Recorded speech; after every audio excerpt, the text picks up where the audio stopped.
A story of a massacre is not one that I welcome at any time of the year, but most particularly in the Christmas season, coming right on the celebration of the birth of the Prince of Peace.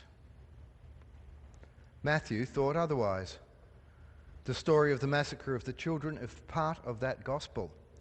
More than that, it is part of the Christmas story. It follows immediately after the visit of the wise men. What is more, it would not have happened if the wise men had not come seeking Jesus. The wise men, you recall, were the ones who alerted Herod to the birth of this new king. Herod did not know the identity of the baby, so he adopted a scorched earth policy, ordering the death of all the likely suspects. This behavior, by the way, is completely in line with what we know historically about Herod, even though the massacre is not recorded outside of the gospel. Herod was very protective of his position as king and routinely eliminated potential threats. This was an atrocity. But as atrocity goes, it was not a large massacre. Given what we know of birth rates and population density in the type of society that Jesus came from, there may only have been about 20 children killed. But that's not really the point. It would not matter whether there was only 2 children or as many as 2,000. The incident is still repulsive. The massacre is symbolic of something much larger. Before exploring what the massacre might point to, let me digress to say what it does not symbolize. The passage we heard this morning is rich in statements about the fulfillment of prophecy. For instance, this was to fulfill what had been spoken by the Lord through the prophet, "Out of Egypt I have called my son." One first reaction to the story of the massacre is to blame God for it and say something like that God arranged for the massacre in order to fulfill a prophecy about Rachel weeping for her children. But that is not what the text is saying. Matthew is saying, in essence, when the massacre happened, the prophecy was fulfilled. And this is very different from saying that the massacre happened in order to fulfill the prophecy, as Matthew does at other points, even in this passage. In fact, the prophecy of the wailing and lamentation of Rachel weeping for her children has been fulfilled many, many times over, not just this once. Here are some modern examples.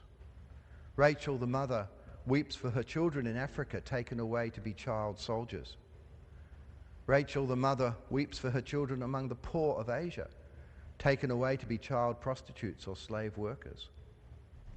Rachel, the Aboriginal mother, weeps for her children of the stolen generation. Rachel, the unmarried mother, weeps for her children forcibly adopted out and called orphans and sent away. Rachel, the single parent, weeps for her children whom she does not spend time with because she's busy working 2 part-time jobs in order to pay for food and housing. Or perhaps Rachel is a river who has no water left to weep over the fish that have died in her dry riverbed. God did not arrange the massacre of those children. We humans have quite enough capacity to do that.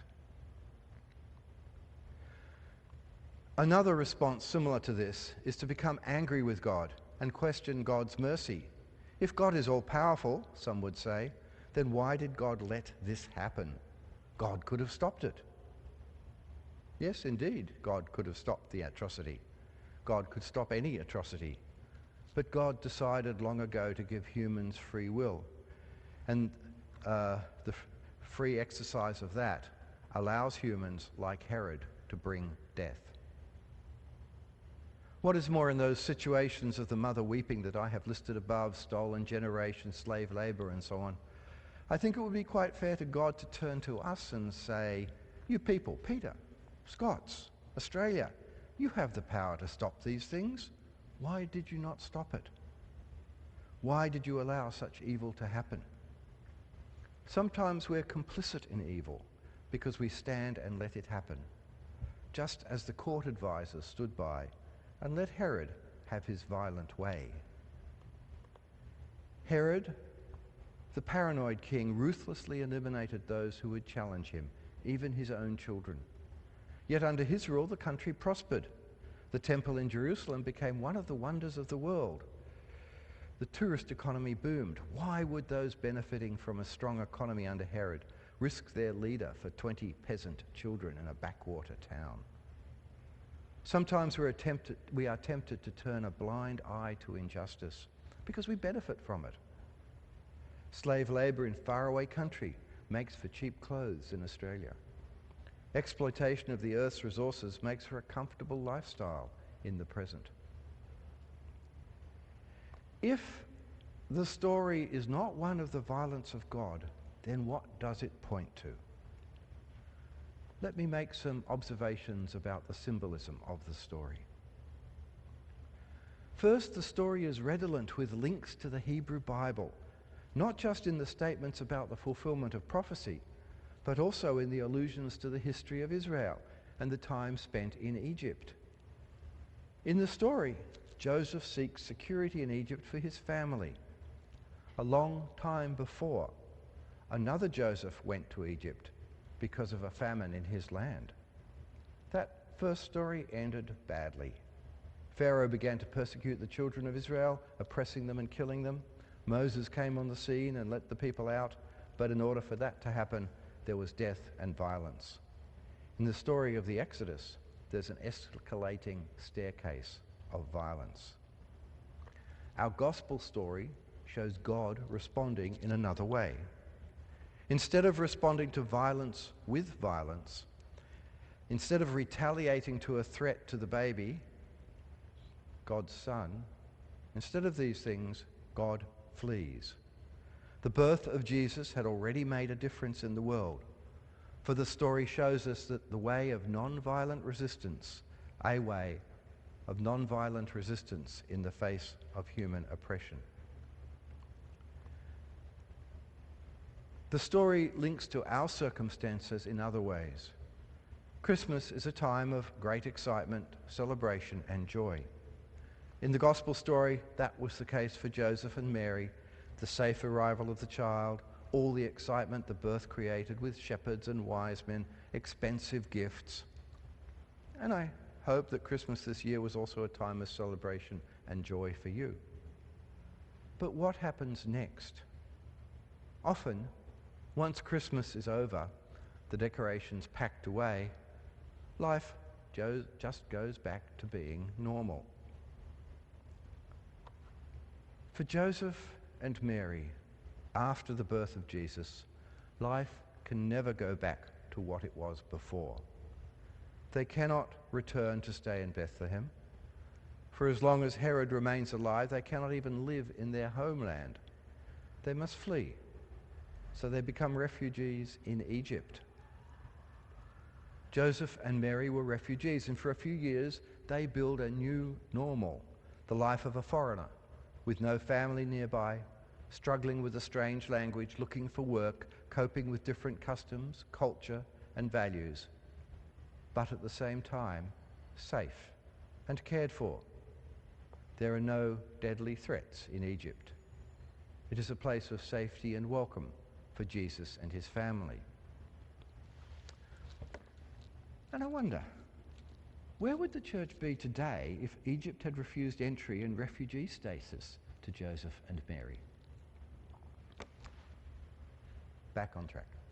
After the death of Herod, the family moves again. According to Matthew, not back to Judea, but to Galilee, well away from the family of Herod, Archelaus, his son. Life did not return to normal.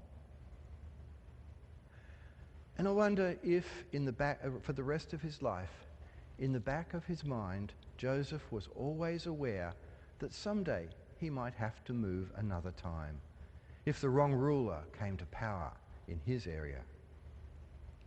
Normal would have been turned on its head once again when their son Jesus began his ministry. Jesus left home. He began traveling about, talking of God's new world in this world. And then he was arrested and executed. For Joseph and Mary, Christmas meant that normal would never be the same again. For the world, Christmas meant that normal would never be the same again. The baby who was born, the baby Jesus, would grow up and demonstrate through his life, his teaching, his actions, and through his death and resurrection, the extent of God's care for creation and commitment to love and non-violence. Once upon a time before Christmas, normal meant that Rachel would weep for her children and we could blame God for the violence. Once upon a time before Christmas, normal meant that people could be bystanders and ignore acts of violence. Once upon a time, people could be silent beneficiaries of exploitation with an untroubled conscience. But after Christmas, normal cannot be the same. We, as followers of that baby, should resist going back to the previous normal. We should strive to make it in our lives that what becomes normal after each Christmas is not the same as before Christmas. Christmas is a time when we experience intensely the reality that God is with us, and when we celebrate this community of divine love with joy. Let us not slump back from that, but let us change our lives, our normal, so that it more fully incorporates the reality of Christmas, the reality that we are a community of God, a God who cares, and cares so much that he will join us, and who does not choose violence, who does not choose selfishness, but seeks another way in order to share and preserve life. Let us live in the knowledge and joy that God is with us, and let us share this joy and caring presence with others, not just at Christmas, but throughout the year ahead. Amen.